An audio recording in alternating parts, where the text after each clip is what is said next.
से बुला है? हाँ। अरे तू दरोगा वाला की नौटंकी वाला? यस, ये हमार बस है और ये हमार ग्रुप। राउत डांस बहुत बढ़िया बा, बहुत बढ़िया नचलुआ तू। बगल के गांव में एक प्रोग्राम बा और हमारे साथे जो हीरोइन आवत रहे ना वो नहीं खे आवत। अगर ओकर किरदार तू नहीं बहबू ना तो हम तारा पैसा देवे खातिर तैयार बानी। 5,000, 10,000, 20,000। ओके नचनिया बनई बे? अरे पगलेट कहीं के, हम तोरा के नचनिया लागता नहीं। हम ये सब काम ना करे। हाँ, अगर तोहार नाच गाना में केहू के हाथ पाँव टूट जाए तो हमारे घरे ले आइए, इलाज फ्री में कर दे। मैडम अगर रउआ के आवे के मन करे तो ई रहे हमार card. Please call me. Okay, नमस्कार, फॉलो मी।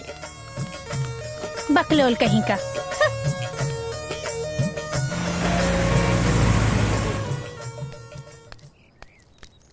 अरे सर, आप एहिजा? भवानी टेनिस बहुत अच्छा खेला तारी। ओकरा अगर एक अच्छा कोच मिल जाई तो वो और अच्छा खेली।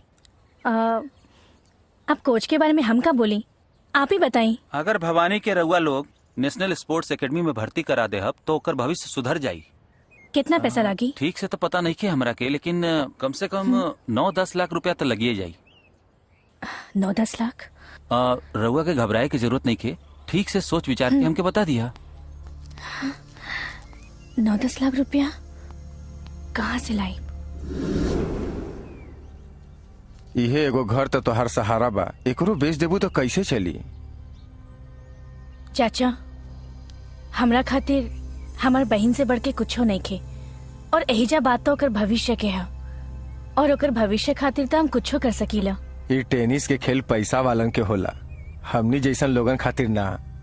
बेटा पहले तू अपन शादी कर, ओकरा बाद एक अच्छा सा लड़का देख के अपन छोट बहन के भी शादी कर दा। आप हमरा भविष्य के बारे में सोचता नहीं, और हम अपन बहन के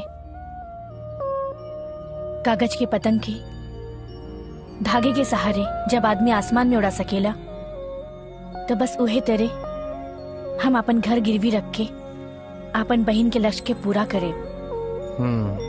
ठीक बा, जैसन तोहार मर्जी।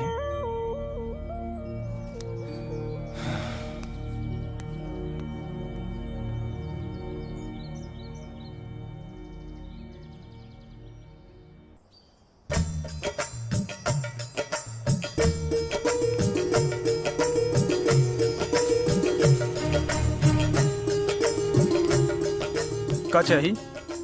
जी, हमको इन्होंने भेजा है। आई। हाँ।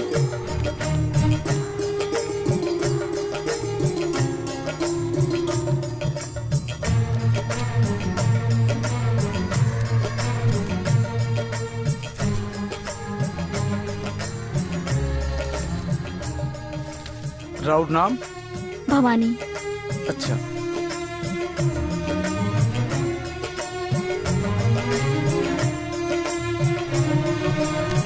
यहाँ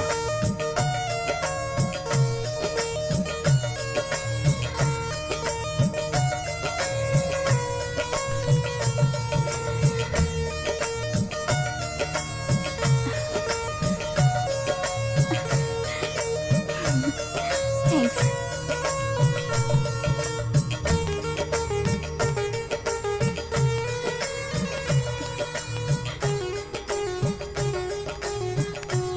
Come on, jump. Come on, jump. New admission. इन्हें अंदर ले जाकर बैठाओ। आई। Come on, yeah. Jump. Yeah, jump. Very good. Come on.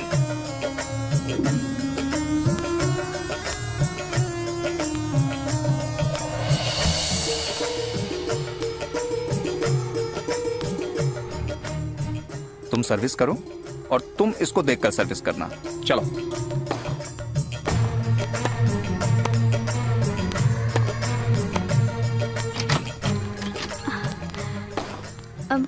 May I come in, sir? Yes, come in. You will defense, okay? ठीक है, सर।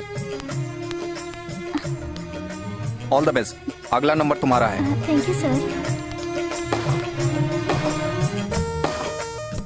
Go and relax. हाँ। Bhavani, come. Try.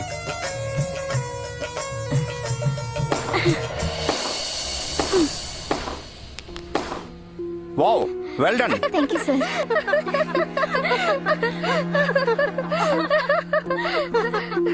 Silence.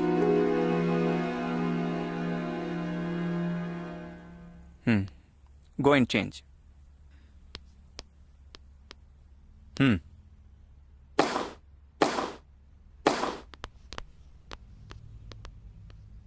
Continue.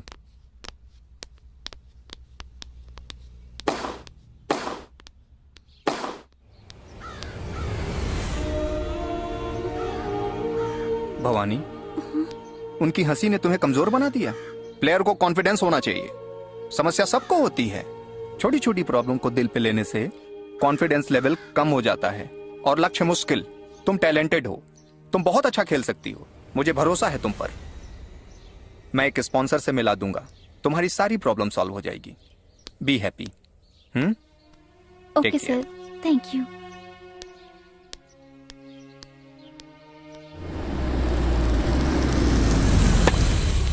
Yes, very good. Good good.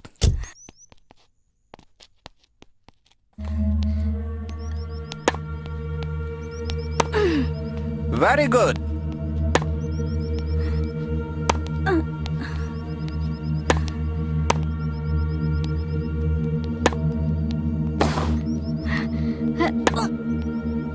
Oh hi. Hi. Bhavani, मेरे साथ चलो। तुम उसकी जगह लो। आओ।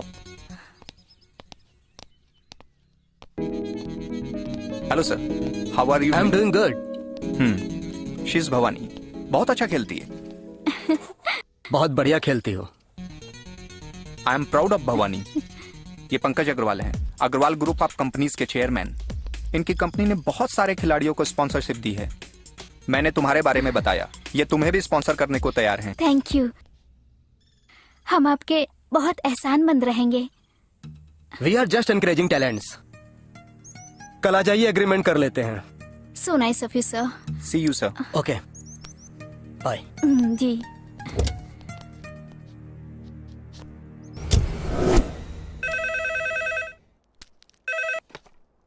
हेलो। हम भवानी बात कर रहल बानी। अरे भवानी, कैसन बाड़ू? हम बहुत अच्छा बानी चाचा। तनी दीदी से बात करा दा। हाँ हाँ, हम अभी बात करावा तनी।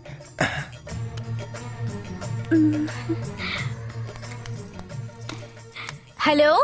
हेलो दीदी। हाँ भवानी, बोला कैसन बाड़ू? हम ठीक बानी दीदी। हाँ दीदी, एगो अच्छा खबर बा। का बतावा? एक कार्ड में हमके एगो किट गिफ्ट मिलल बा। सच? ये तो बहुत अच्छा बात है। अच्छा सुना, तू अपन पूरा ध्यान अपन पढ़ाई में लगई है। हाँ, कुछ जी, सोचे की जरूरत नहीं खे। तोरा के खूब मेहनत करके अपन नाम बहुत ऊंचा करे के है। अपन देश के और अपन गांव के नाम रोशन करे के है। हम करब दीदी। सुना, अपन ख्याल रखी है। बाय। चाचा, भवानी और जो बहुत मेहनत कर दिया, ओकरा के गिफ्ट भी मिलल बा। अच्छा हम चले हाँ, तनी। अपन ख्याल रखिए।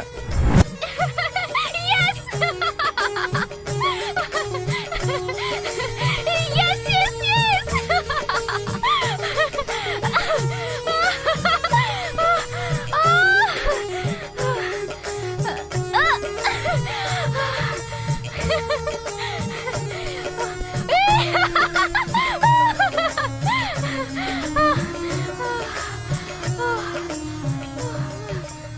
आज हम बहुत खुश बानी। दीदी से बात करके बहुत ही अच्छा लगा। यस।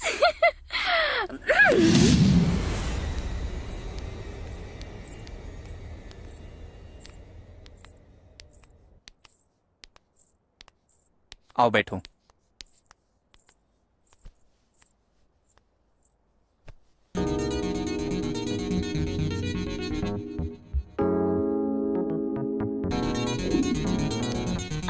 हेलो। हेलो भवानी, नमस्ते सर। बैठो। भवानी, हमारी कंपनी ने तुम्हें स्पॉन्सर करने का फैसला कर लिया है। Thank you sir. Okay, any drinks? Boy, इधर आओ। I don't drink sir. Anything for you? एक सॉफ्ट ड्रिंक ले आओ।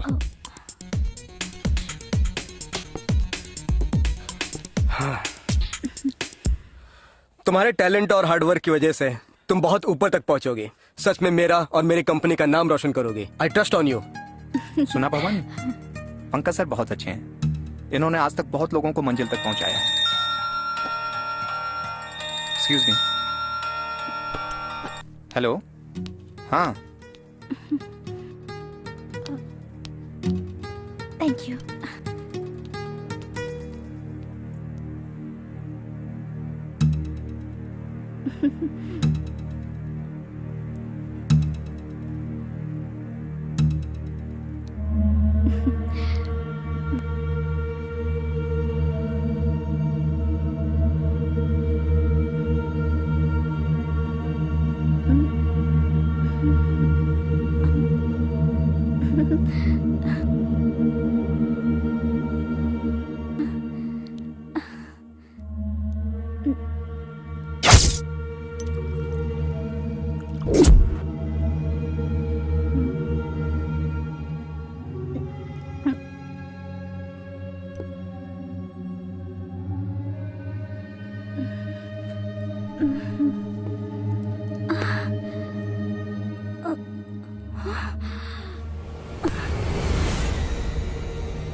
मेरे कमरे में क्या कर रहे हैं?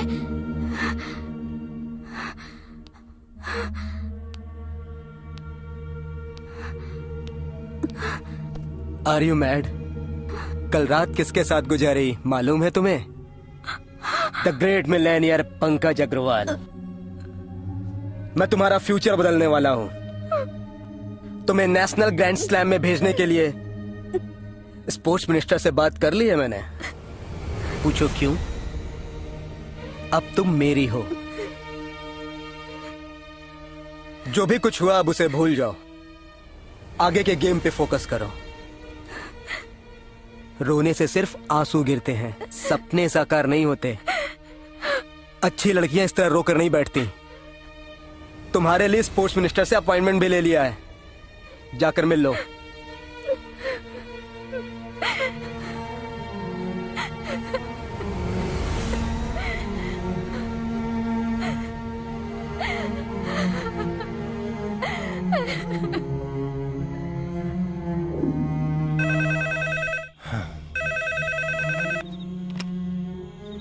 हेलो। हेलो। हेलो चाचा। भवानी कैसन बाड़ू? हाँ चाचा, हम ठीक बानी।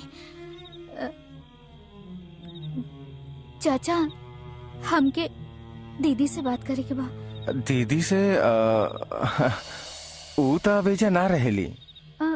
दीदी नहीं खे, लेकिन हमके अभी बात करे के बा। भवानी, तोहार दीदी हमरा मना कैले बाड़ी तोहरा कुछ बतावे के। वो तो हर भविष्य के खातिर नौटंकी में नाचे गइल बिया। अपन मान मर्यादा के परवाह न करके तोहरा भविष्य खातिर सबके सामने नाचतिया।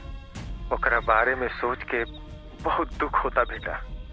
भगवान करे सबके ओकरे जैसन बहिन मिले। ओकर हमेशा ख्याल रखिया। भवानी, जाना ताड़ू? Hello hello hello Bhavani.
Hello Bhavani.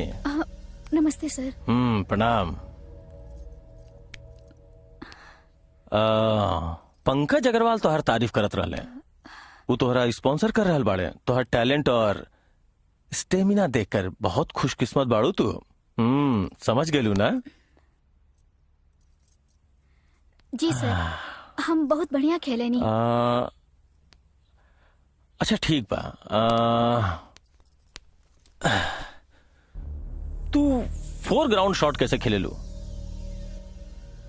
बतावा ना। लेफ्ट हैंड शॉट कैसे खेले लू?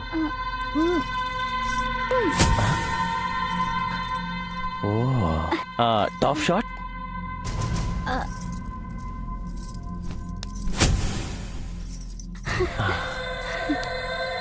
Ground shot?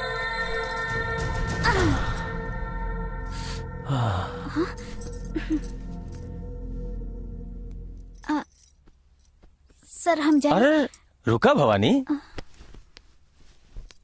खेल तभी शुरू भी नहीं के भैल।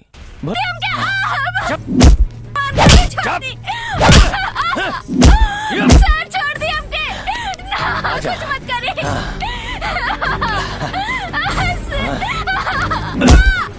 सोच समझ के जवाब देवे के पड़ी। हाँ चला। हाँ चला चलल जाओ। हाँ चला चला चला चला। रिपोर्ट आई, रुआ सबके पता चल जाए। भवानी, भवानी, भवानी,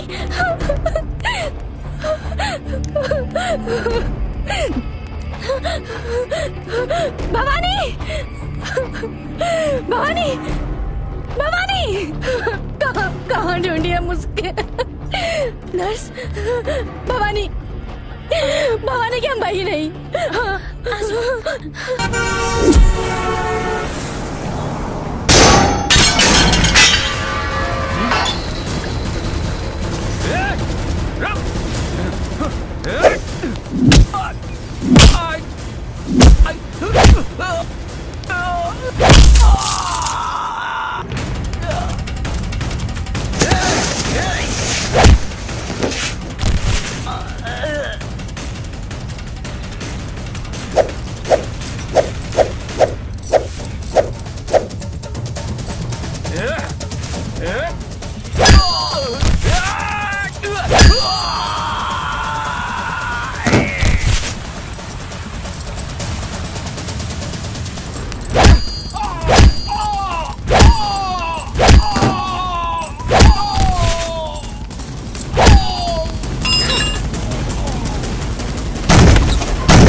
ऐसे कहे चिल्लात बाड़ू? हम बनी डॉक्टर मिश्रा। बोला का बात बा?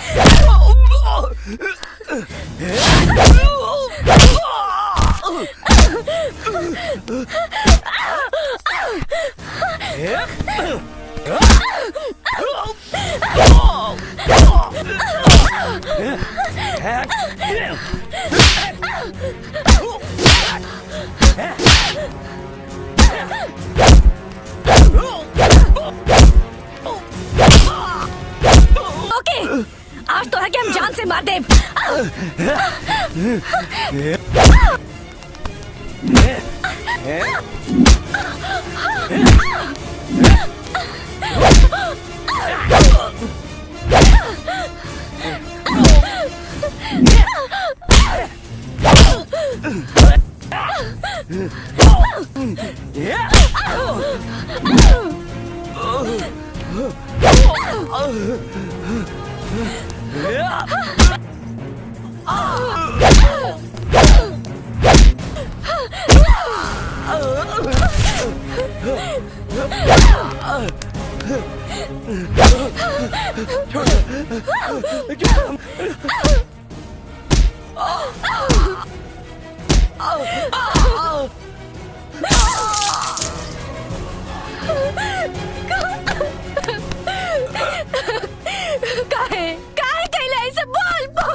औरत तजन्नी होकेली, जन्म देवेली, केहू के जान ना लेवेली।